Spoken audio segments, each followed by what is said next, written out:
The fear of running out of charge before you get to your destination.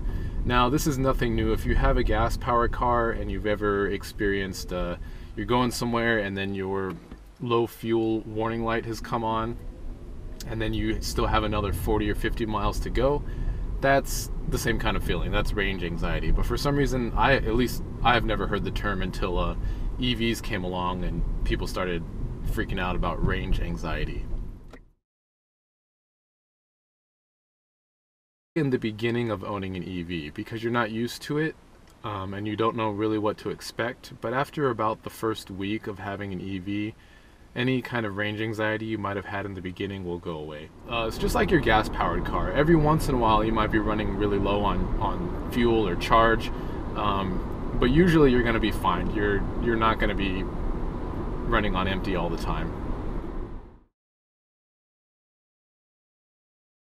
It's because of the smaller range of the car.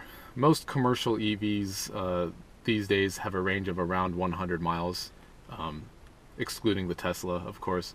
And your normal gas-powered car is going to go somewhere around 400 miles per full tank. And since we're so used to being able to go 400 miles on a tank, people think that they need a 400-mile range. But check out these statistics that I found. I'll put a link in the description. Almost everyone commutes within the range of the Leaf, according to these statistics, and these are American commuters. So for your average needs, 100 miles is plenty. Also, people freak out about charging.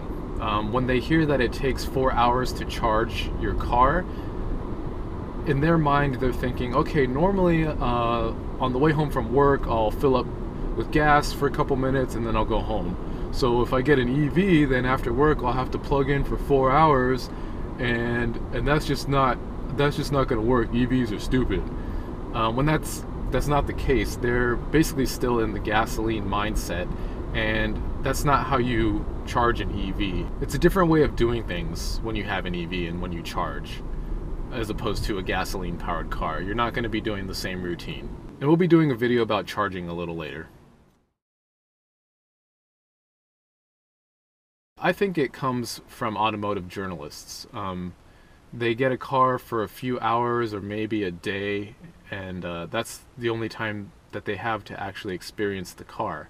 And that's not really enough time for you to get used to how an EV works and to feel comfortable with an EV. Especially if you're an automotive journalist and you review, all your cars that you're reviewing are gasoline powered and you've only driven gas powered cars your whole life. If you have a couple hours with, say, a Leaf, yeah, you'll probably get some range anxiety. You're not used to seeing that percentage drop so fast. It's a new experience, and so they base their whole review off of those few hours, and it's not really a fair assessment, at least when it comes to the range aspect of it. Another reason why people think it's a problem is because they don't know about the charging infrastructure. Charging stations are not like gas stations. A lot of the times they're kind of hidden in parking lots. You don't have signage like you do with gas stations. So if you're a regular gasoline powered car driver, you will probably never really come across a charging station. And so your perception might be that there are no charging stations. So where am I going to charge? There's nowhere to charge. But at least in Southern California, there are quite a few charging stations around, but they're just not very obvious. And another reason why people make such a big deal is because EVs are new. Most people haven't experienced them. They're making assumptions kind of just out of thin air, or maybe they heard Joe Schmo down the block say that he heard that someone with an electric car ran out of energy once. Yeah, well, I've known people who have run out of gas once. I've run out of gas in my motorcycle. I had to have a friend come give me gas. One big reason is you have a range estimator on your car. Now, it fluctuates with how you drive, so maybe when you leave for the day, it'll say you have 100 miles, and maybe 10 minutes later, all of a sudden it's 90. That could be because you're on the freeway. That could be because you have your AC on. So the number that you start off with isn't always going to be what you end up with. But it gives you a good estimate, and that's the whole thing. It's an estimating tool, right? It's not absolute. It basically just takes knowing your car. You just have to drive it for a couple weeks and you'll be totally fine. If you have the Nissan Leaf with the navigation option, then you have a thing called Car Wings. Car Wings will let you know if you can make it to your destination with the charge that you currently have. And it'll also point you into the direction of the nearest charging station. So if you're like me and you don't have Car Wings, 3 things you can do so that you don't get range anxiety. And they might seem very obvious, but I'll bring them up anyway. So number 1 is know where you're going, okay? Number 2 is know how much charge it will take to get to your destination. So there's a cool website I found, I'll put a link in the description. It's a map that was basically designed specifically for EVs.